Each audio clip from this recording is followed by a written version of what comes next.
type of stakeholders involved into that system, how do you store data and how big are the resources you're taking care of?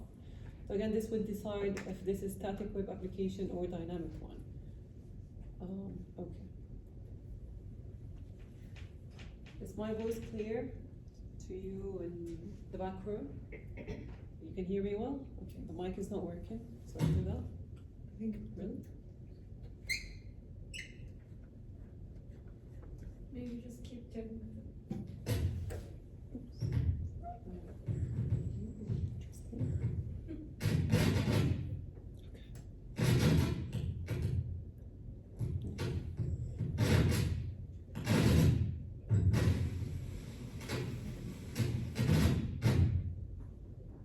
Hello?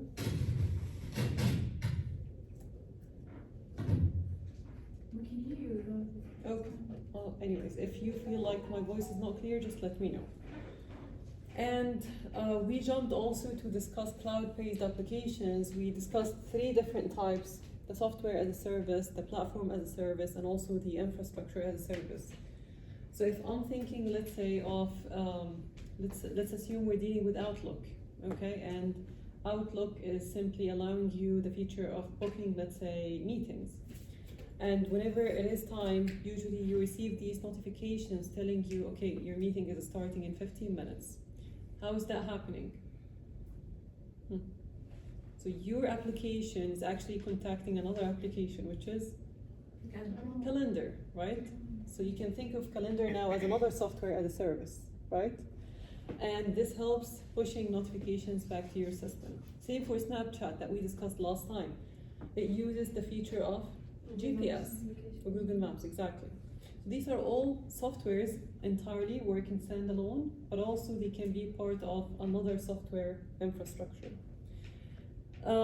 We also discussed the infrastructure as a service, assuming like you're running your application and you need a physical data center.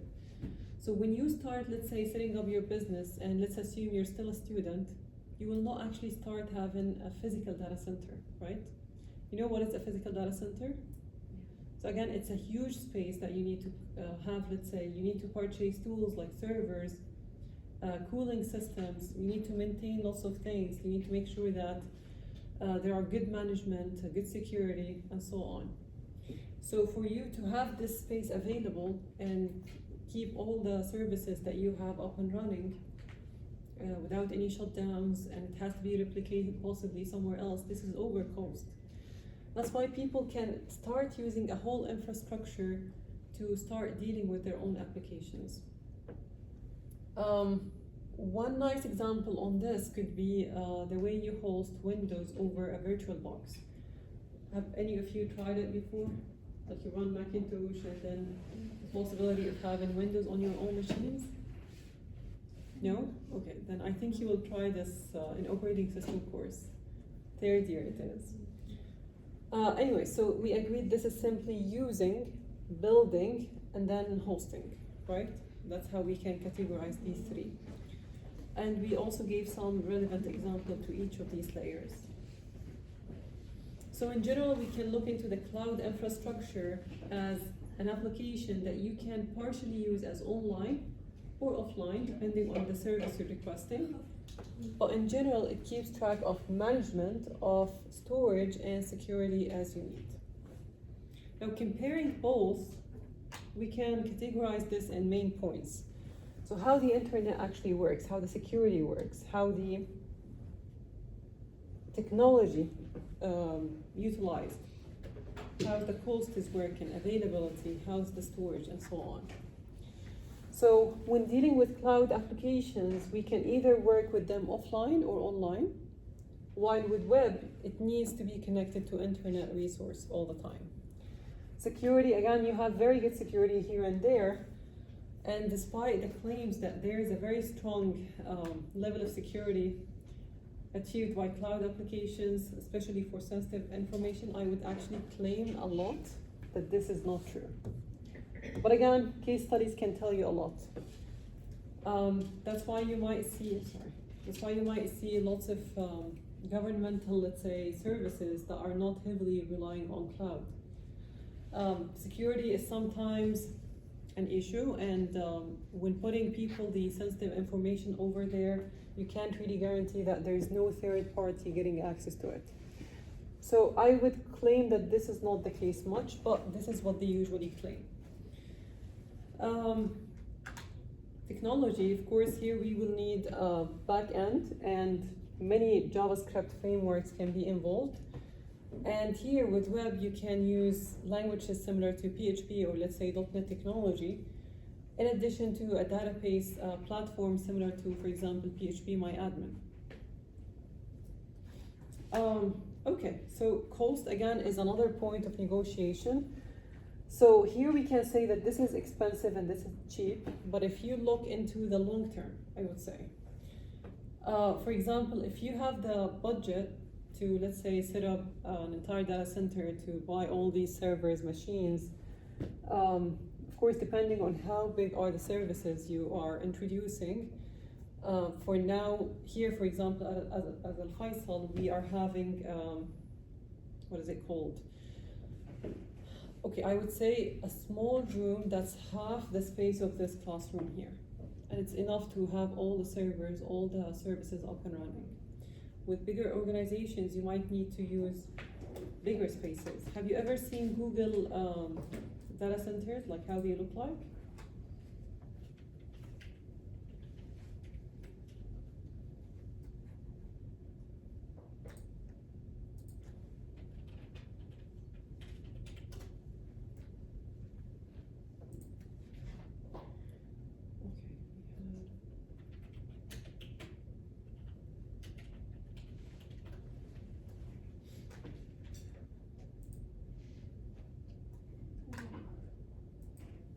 So this is just a single location for Google.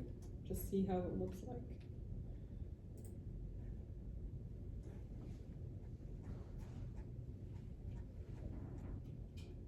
See this? So this is how it looks like. And if you might notice, it's close by a water source, and this is used mostly for cooling. So from inside, of course, you can see things similar to these machines. We call them servers, and hopefully I'll arrange a tour for you to see it also at Al Faisal. So yeah, that's all you will see. Servers, and these servers contain lots of racks, and these racks has lots of cables to connect services you want, to disconnect, to add members, to block access, to maintain. The whole management could be provided with these infrastructures. But again, this might seem to be very costly to start with if you're running just a very small business, right? So again, it depends on your own budget. But the first time you purchase this, it's gonna be a lot of cost. And then afterwards, it's gonna be only the cost of maintaining them up and running, right? So compared to, it's gonna be cheaper because you pay it once and then you maintain, right? The other one, when we talk about cloud-based, so this will actually require from you, for example, a monthly subscription, or let's say annual, right? It depends on how many licenses you want to provide, how many users you want to support, what are the services you want to provide, let's say, for security. So every time you request a new service, this will add a lot to your cost. And imagine that this is happening on long term. So this might end up being more expensive. All right, so availability, of course, since we're buying for a service, this is high up and running 24/7. And if even anything happened internally, you will see that other servers, let's say, or other data centers located somewhere else will take the lead and operate. Have you heard about the data replication idea, or let's say backups? Have you heard of backups? You do backups on your own local machines, let's agree, right? Why do you do backups? Sometimes you copy the same file like 2 or 3 times and just scatter them on different machines. Why is that? You don't lose it, right? So what if your laptop went over, let's say, any issue, right? You will lose the entire file. Yeah, so that's why we do place them, and it's safer usually to say that we place them somewhere else. Okay, so here you will see an organization, for example, having a data center operating here in Saudi, but also you might see that they have another data center located, let's say, in US. And they do actually account for too many aspects, one of which could be the weather crisis, the war crisis, right? So keeping this in mind, and even with security breaches nowadays, if an attack happened, let's say on a data center, you can switch it off entirely and operate other data center from another location. The nice thing about these cloud applications is you can decide where to operate from. So that's why they are up and running 24/7. You don't actually end up with the situation of having the service down. While here, it might go over some aspects as we explained, during cooling measures, or let's say a breach, security, and so on. So here, storage goes over replicated centers, as we explained. So you don't have things in one place, no, it is actually scattered on multiple servers. These servers can work in parallel to speed up your work, or simply alternate based on which one is active, which one is shut down. While here, if you are investing in a data center, then you're just ending up with whatever machines you are buying, right? So the chance for you to switch back and forth between active data centers would be minimal. Okay. So we can say, why do we need cloud services? First point here, minimal service provider interaction or management effort. So again, I don't need to worry much about the security aspects, about how databases are maintained, permissions given, about the bandwidth. I don't need to know this, right? I just pay for that service, and the more you pay, the more you get these services. So you just don't need to worry much about management effort. Of course, providing large computing capabilities, whether online or offline, and that's something we already explained, that cloud applications could work either in online mode or offline mode. Access to information from any device, any place in the world. Again, this is there. And it offers for you fast access to important applications through cloud servers. So again, OneDrive, for example, is one nice application for cloud apps. You can put your files there and access them anywhere in the world, right? So you just need to use your own account and a device. It doesn't matter. You can use your phone, you can use your laptop, and so on. So it is fast in terms of accessibility, and also it does actually provide this over long distance and various devices type. Of course, the availability here is a key measure. So talking about keeping the service up and running is a very important factor, especially later when you start talking about SRS or requirement space. And we have serving to multiple consumers with virtual or physical needs. Virtual is similar to the example we mentioned of operating system. So you're running, let's say, Macintosh on your machine. You don't need to only have it. You can still run Linux or, let's say, Windows on top of that layer. But this one is hosted on your device. We call this virtual hosting. While you can still have another physical device that runs only Windows, right? So these are the two differences. Okay. So now looking at these application types existing nowadays, we're not only talking about basic processing and transactions.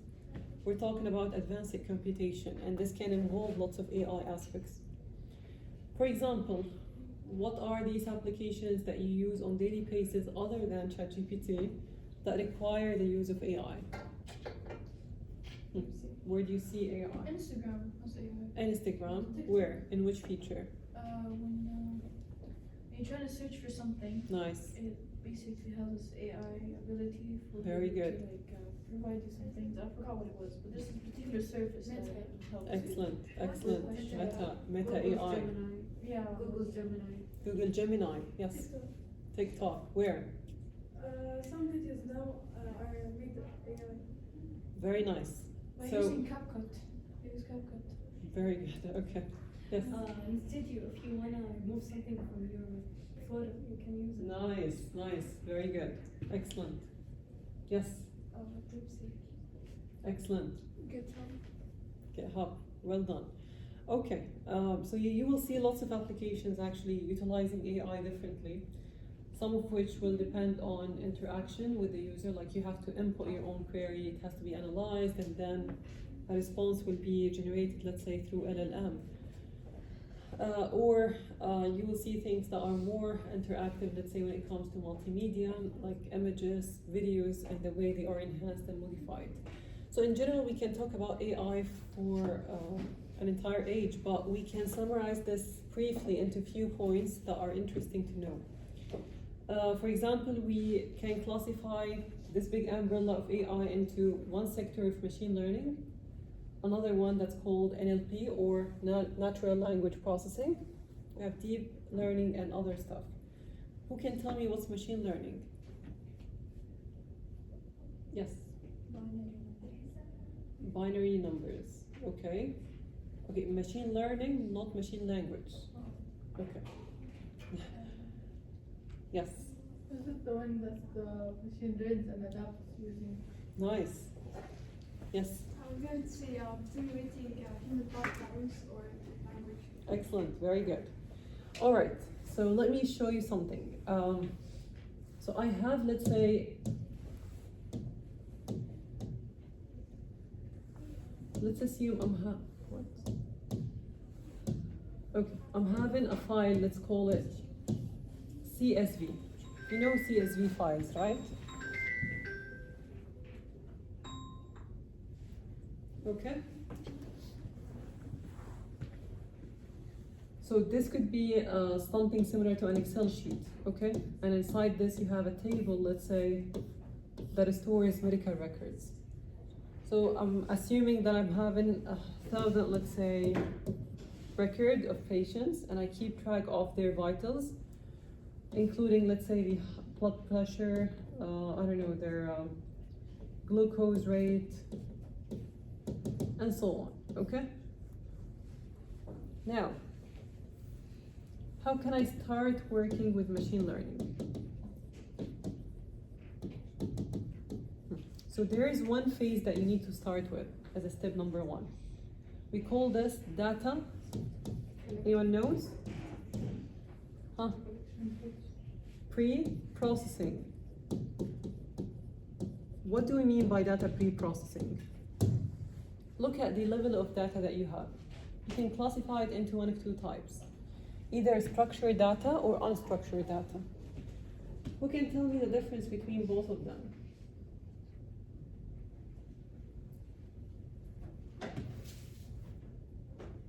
Okay.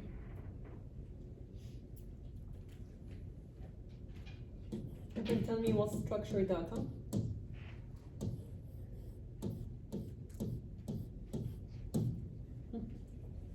Just speculating, but that has already been organized.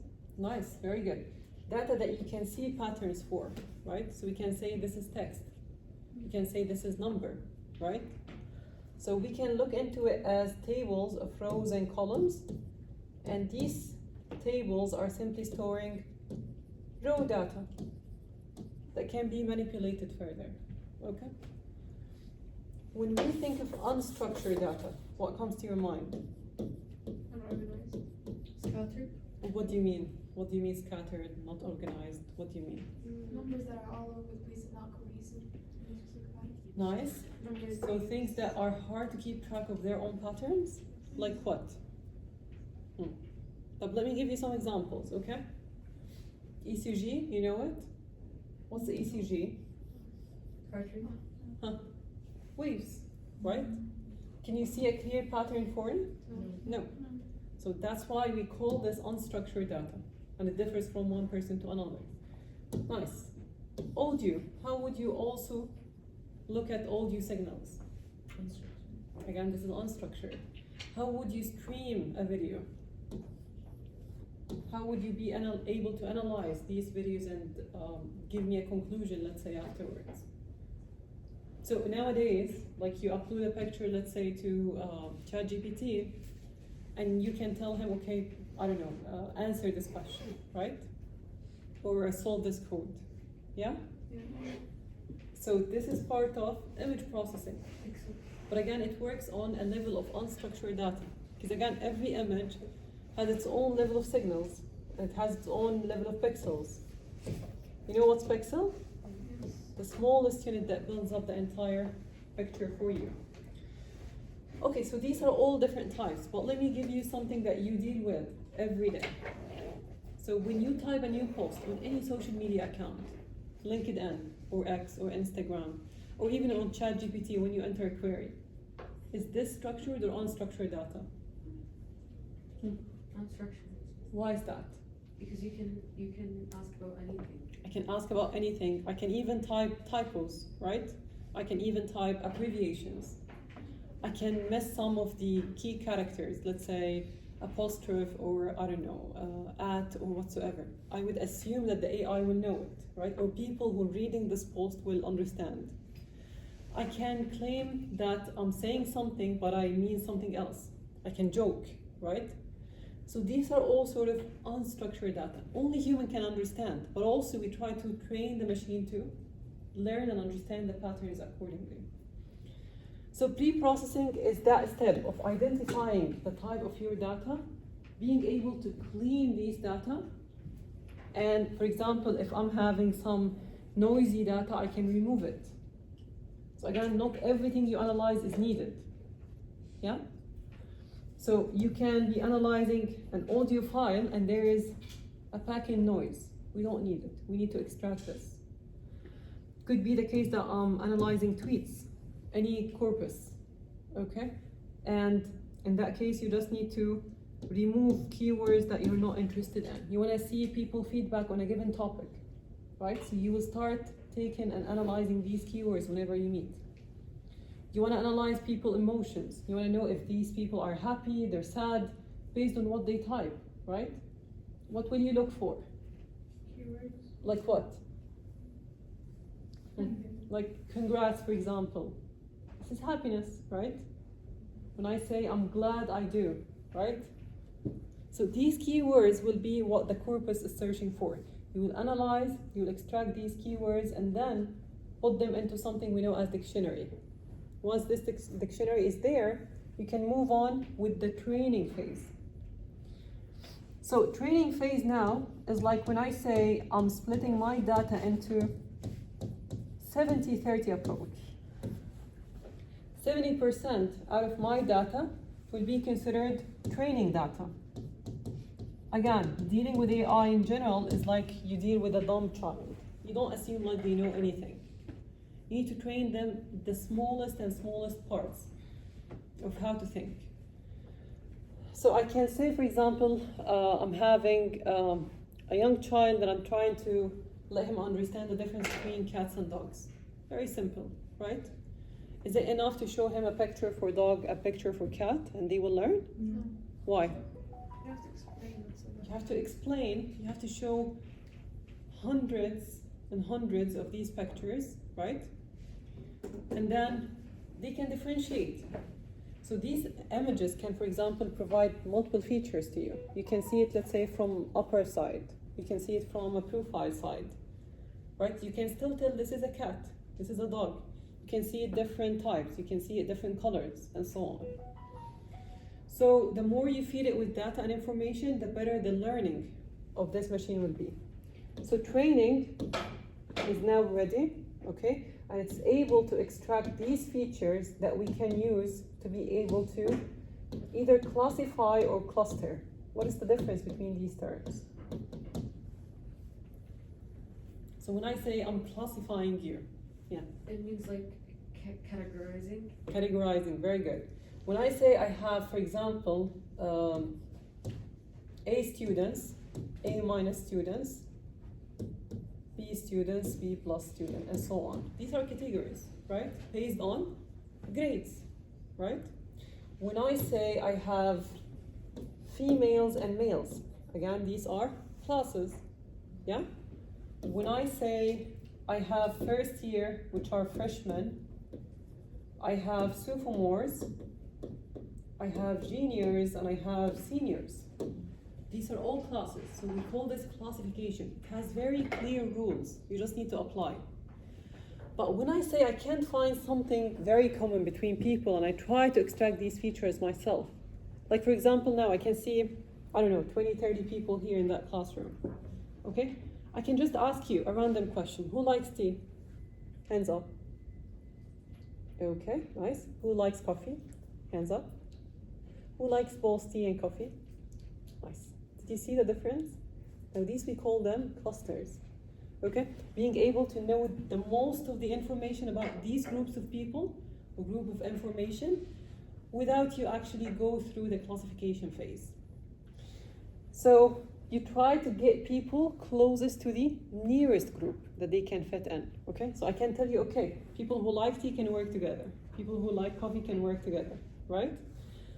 And so on. Now we can classify this as a simple process of 3 steps. We start with raw data. What comes after data? We said we will oh, I missed the big part, sorry, before this. So we said 70% goes here for training, yeah? So what comes after training? You have this child now, they're able to differentiate between dogs and cats. Huh, what's your next step? Huh? That's fine. Okay, you want to test their own ability of classification, right? So now, okay, now you know the difference. Now let's have a test, okay? And I will show him a new picture he wasn't trained on, yeah? But this could be either a cat or dog. And then he's able to give you one of 2 answers, either cat or dog. Depending on what you see here, you can say the answer is right or not. Okay, now imagine you repeat the same process 10 other times. So you show 10 different pictures. And he's able to capture 7 of them correctly and 3 wrong. And this is what we call accuracy level. So how will the child or this AI model was trained? Okay, so we call this testing case. And this could be the other 30%. Yeah? So 70% was used for training. The other 30% would be simply used for testing. Did we train this model well or not? Okay, is that concept clear? Yes. Okay, now we will do just a quick classification on it. So we start with raw data in general.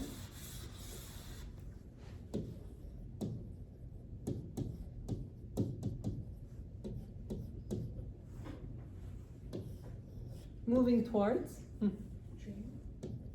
so after training. Testing.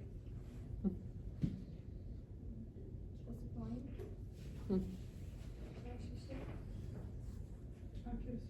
Accuracy. After. What comes after training and testing and all of this? Results. Results. Okay, what are these results? The data. Huh? The data. With the So we started with data. information. Huh? What is that? Information, thank you. We get into information stage. What are information? They are raw data within context. So I read this statement on my corpus. Someone is saying, okay, I love how the summer starts. Okay? Now you can classify this person to be happy or sad. He's happy, right? So now we can put this within a context to reach conclusions, right? So out of seeing this statement, I can tell this person is happy. This is my conclusion. All right, what comes after information? 3rd step. So this model now is perfectly fine. It can work, it can scale up, you can test it, and the accuracy level is pretty good, right? Now it can predict even something in the future. So I can tell you, based on what I see in the past 10 years, there could be a possible, I don't know, investment crisis in the coming 2 years. That's my conclusion, right? Then comes what? The level of wisdom, okay? That's how you trust your AI model. That's how you say, okay, this is capable of expanding and scaling up. So raw data, information, and then wisdom. And you will see machine learning is evolving around these concepts. So So it's the ability of these applications to learn, to adapt, to improve from data rather than just being explicitly programmed for every step. You guys agree? Yes. Sure. Okay, so just examples on what type of AI applications we use nowadays, like chatbots, similar to ChatGPT, Siri, Alexa, and all of these. And again, the input is sometimes different. You can type it, you can speak about it, and so on. Recommendation system like Netflix, Amazon, YouTube, they all recommend, let's say, new channels, new movies as you will actually start using. And we have image and speech recognition, similar to what you see in Google Photos. For healthcare sector, there is a very nice application known as IPM Watson. Hopefully I can show you how this one works. This one is beautiful. There is also finance AI, and this can detect, let's say, fraud. So based on the way passwords are entered, when it comes, let's say, for ATM machines, how these cards are utilized, and so on. Again, this could entirely be involving AI tools within. Okay, I just want to end this with a quick question to you, and I just want to hear from you. So, do you think AI could replace software engineering? No. Okay, tell me yes or no and why. Let's discuss this among each other. Yeah. No, because even in the most advanced learning models, like deep learning, where it tries to imitate human learning patterns as much as it's capable of, it's never truly grasping or understanding the actual data that you Nice. Interesting. So when you remove the understanding element, your AI can mess up easily because it's built off of pattern. Very good. When there's like fluctuations in pattern, it's not able to be cognizant of why it's fluctuating. And then it might give you erroneous data. And then you would take that answer for granted and not understand why. Nice. And this can have consequences, and it can distort like whatever it's being trained on, whatever it's used on. Very good, excellent. I love this answer, well done. Okay, who wants to respond with an opposite opinion? Who believes that it can actually one day replace? No one? Okay. I don't believe. Okay, not necessarily AI, but organic computing, where they basically replicate human neurons, and in that case, it's actually learning, it's actually grasping these concepts, and it can very well replicate human learning in the future. And in that case, possibly. So actually we're working on similar project now, like in this semester, mind mapping between machine and human. And it's very, very hard, I can tell you. It's very innovative, like in terms of how you start into it, but it's very challenging, and it opens an entire level of possible research is upcoming.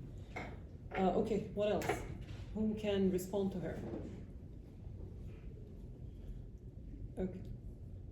I'll tell you my opinion, okay? And again, you can agree or disagree on it. So, what you are currently doing, again, like when you have ChatGPT, this amazing tool, okay? It's simply turning you into a layer of user, okay? You're no longer the innovator. You're no longer the person who makes this. You just simply use. And with adaptation, and we see this actually part of lots of researches, the skills of human being are decreasing. So at certain point, we can say that the skills of the machine could master the human skills, just because we adapt to the easy approach. So this is not replacing if you're keeping yourself at a good pace of learning and innovating. And that's what you are requested to do, part of software engineering. You're requested to think, to apply, to build, to re-enhance, to refine, and so on. So if you keep yourself up to date with recent technologies, while at the same time you know the basics, and you have a very solid ground of programming and education, this can help you even enhance these AI tools over time. So again, you are the source. If you give up on your own task, AI will replace you. Okay? I will end it here. Thank you so much. We'll resume back in 10 minutes. Let's take it there. Okay.